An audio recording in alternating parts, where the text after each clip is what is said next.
Bonjour à tous, je vous invite à vous abonner à cette chaîne, à aimer, à partager, à commenter ces vidéos, c'est très important. C'est une manière de nous soutenir. Merci à vous tous.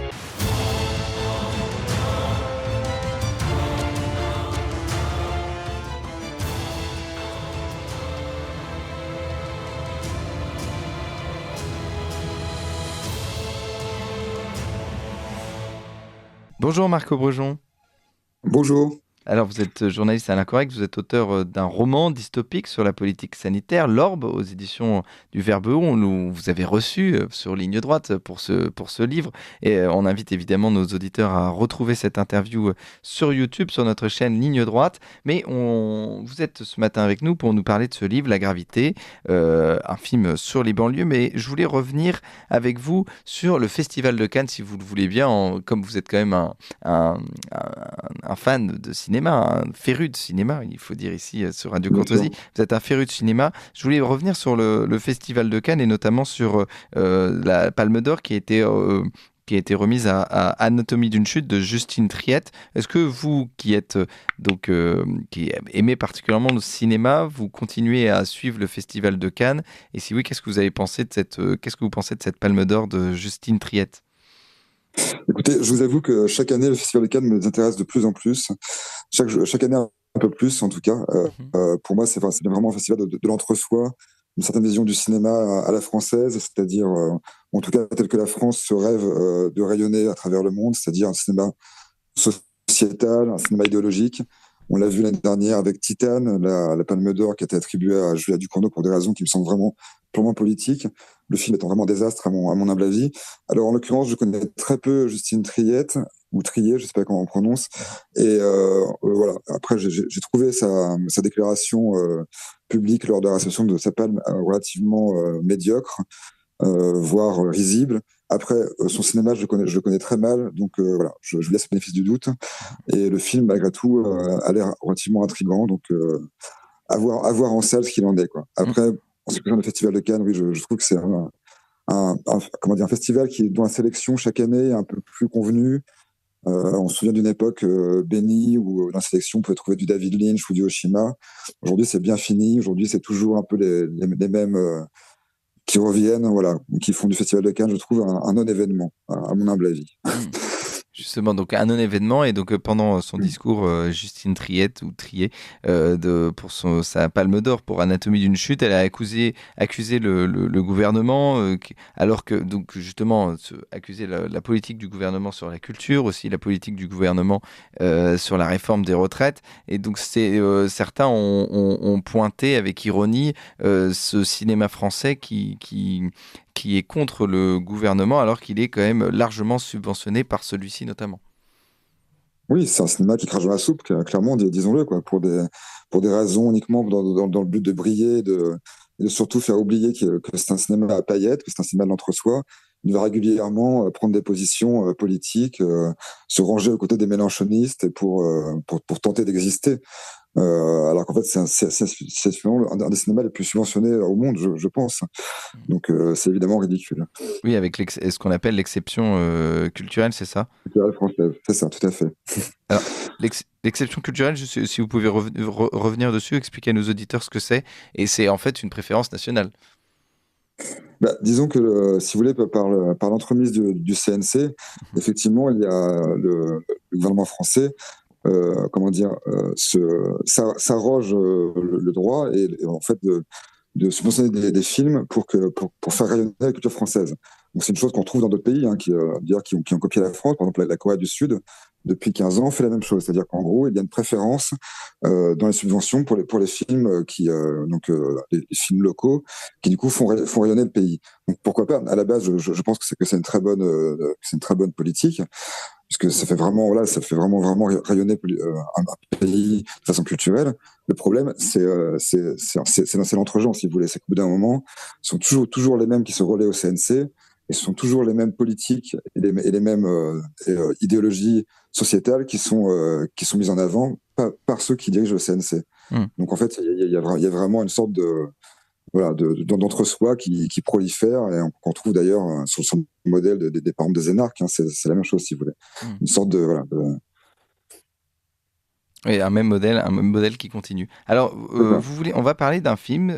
Ce film, c'est Gravité. C'est un film sur la banlieue, mais qui n'est pas un film de banlieue. C'est-à-dire que là, il y a un style de film qui est apparu au milieu des années 90, qui est le film de banlieue avec des codes, notamment on pense à La haine de Mathieu Kassovitz avec Vincent Cassel.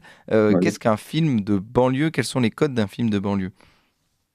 Alors oui, si vous voulez, je pense que La haine, ça a vraiment été le film matriciel du film de banlieue, en tout cas à la française, parce que c'est vraiment le film qui a lancé, on va dire, cette idée, voilà, que la banlieue, comment dire, qui a lancé un peu une sorte de misérabilisme, je dirais social, et qui s'est poursuivi jusqu'au Misérable, hein, le film sorti il y a 2 ans, il me semble, et qui en fait ne prennent pas la banlieue comme comme un vrai sujet politique, mais utilise la banlieue comme un prétexte pour asséner toujours ces bons vieux tropes socialistes, voilà, que la Mitterrandie nous vend et qui sont encore d'actualité. C'est-à-dire, en gros, voilà, les peuples banlieusards ont été mis là comment dire, pour souffrir, pour s'occuper de ce dont la France ne voulait plus s'occuper.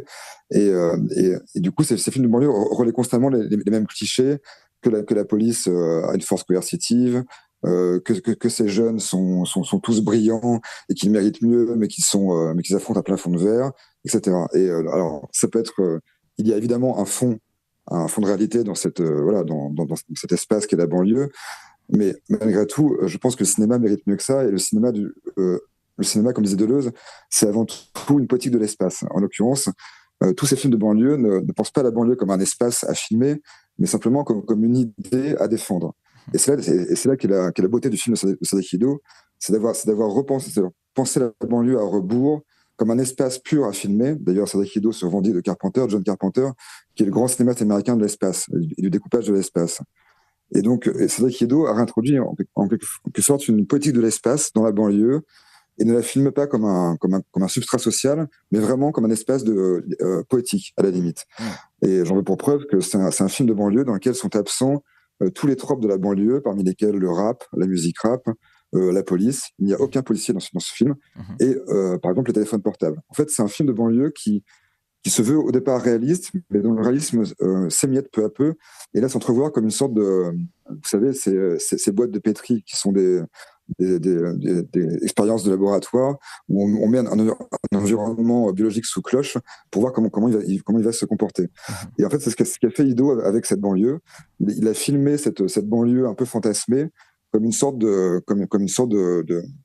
d'expérience de laboratoire pour observer comment vont se dérouler les choses lorsqu'elles sont amenées à leur paroxysme. En fait. Et justement, on va revenir à ce film. Je voulais juste revenir avec vous sur le film de banlieue, notamment sur La haine qui est sorti donc au milieu des années 90 pour remettre dans un contexte. Il y a une bavure policière et puis aussi donc et on suit donc 3 amis, donc Vincent Cassel et deux autres acteurs aussi d'ailleurs, dont l'un a percé aux États-Unis, a fait une carrière internationale et donc.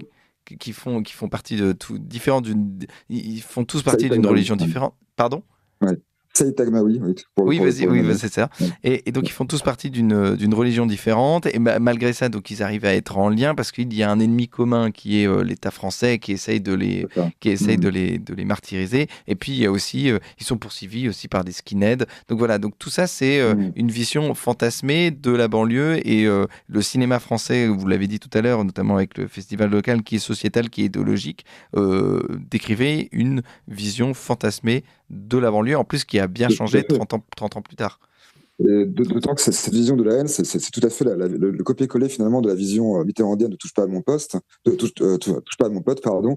et donc c'est vraiment ce fantasme de la coalition Black Blanc Beurre telle qu'elle a été révélée notamment par la Coupe du Monde contre l'État français, quoi. Donc c'est une sorte d'État profond, si je peux dire, qui se battrait de façon légitime contre l'État français, policier, totalitaire, colonialiste. Donc c'est vraiment un fantasme, pour le coup, qui a été véhiculé par la France mitterrandienne et qui a fait long feu tout au long des années 90 et 2000. Et par exemple, j'en veux pour preuve que également un producteur comme Luc Besson s'en servi de façon très cynique pour faire des films d'exploitation type Taxi ou Banlieue 13, qui a encore vécu ce fantasme, mais de manière encore plus cynique, puisque là, ils en font des films d'action qui sont des purs défouloirs pour ce qu'on appelle nos jeunes de banlieue. Voilà. qui aiment la violence et qui aiment ce genre de défouloir.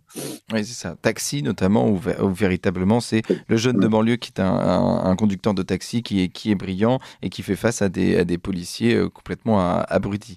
Et alors, c'est vraiment dans le film donc Gravité dont on parle ce matin, un film donc sur la banlieue, mais qui ne répond pas donc au code de la banlieue. Déjà, que raconte ce film La Gravité de donc Seikido?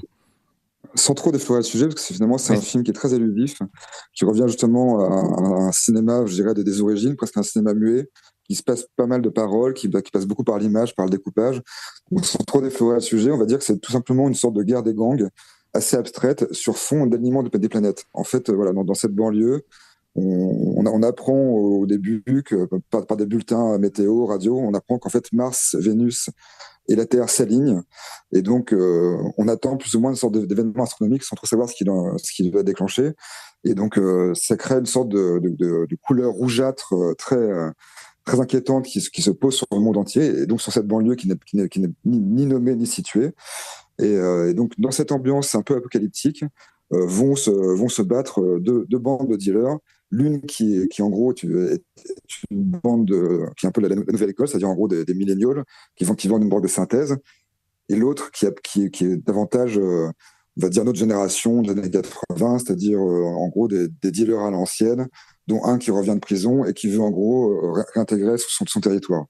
Donc sur ce pitch relativement comme archétypal, et en fait c'est vraiment un prétexte finalement cet argument, puisqu'en fait c'est surtout un moyen pour Cédric Ido, encore une fois, de poétiser l'espace de la banlieue et de créer finalement des lignes de fuite, de tension, qui vont vraiment réinventer la banlieue d'un point de vue cinématographique, en fait. Et donc, il y a vraiment une influence à la fois de Carpenter, effectivement, mais aussi beaucoup du cinéma japonais et coréen, puisque Ido s'en revendique, et notamment le cinéma japonais des années 70, qui est très graphique. Et donc, notamment, il y a une vraie force du découpage et de la géométrie. En fait, il y a un côté vraiment brutaliste de la banlieue, hein, qu'on connaît tous, qui est rarement exploité au cinéma, en tout cas par rapport à l'image, et là, qui est vraiment infusé tout au long du film de façon vraiment très belle. Et justement, il y a aussi un côté science-fiction, un côté paranormal dans ce film. Alors, sans trop en dire, qu'est-ce que ça rajoute justement à ce film La Gravité? En fait, comme l'a dit, c'est Cédric Ido que j'ai pu rencontrer pour la promotion du film. En fait, finalement, passer par le genre, c'est un moyen de rendre universel finalement quelque chose qui à la base ne l'est pas forcément. Effectivement, une banlieue française n'a rien d'universel puisqu'elle a ses codes, elle a ses propres moyens de fonctionnement que ne comprendra pas forcément un Américain ou un Japonais.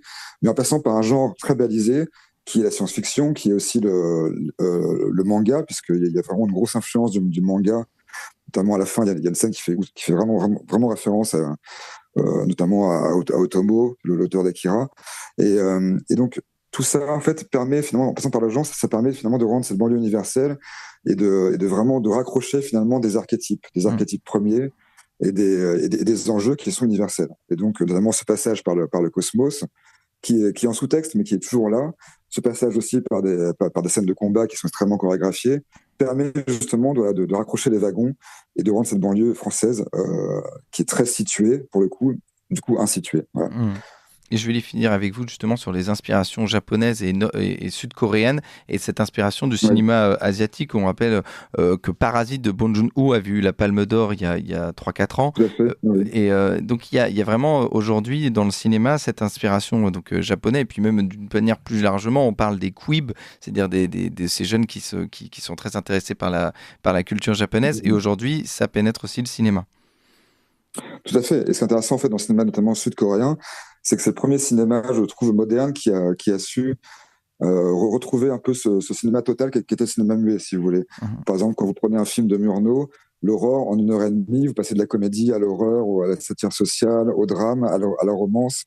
Et le cinéma sud-coréen renoue un peu avec ça, dans la mesure où dans un film coréen, par exemple dans Old Boy, dans Parasite, tous les genres sont mixés, mais avec une grande tenue esthétique. Et je trouve que Ido, à son humble niveau, parce que c'est un premier film, donc un petit budget, etc., mais malgré tout qui frappe fort, a réussi cet exploit de réunir tous les genres. Et parfois, notamment, il y a des scènes qui sont très violentes, mais on rit en même temps, puisque la violence devient parfois burlesque. Et ça, c'est très coréen, c'est très asiatique.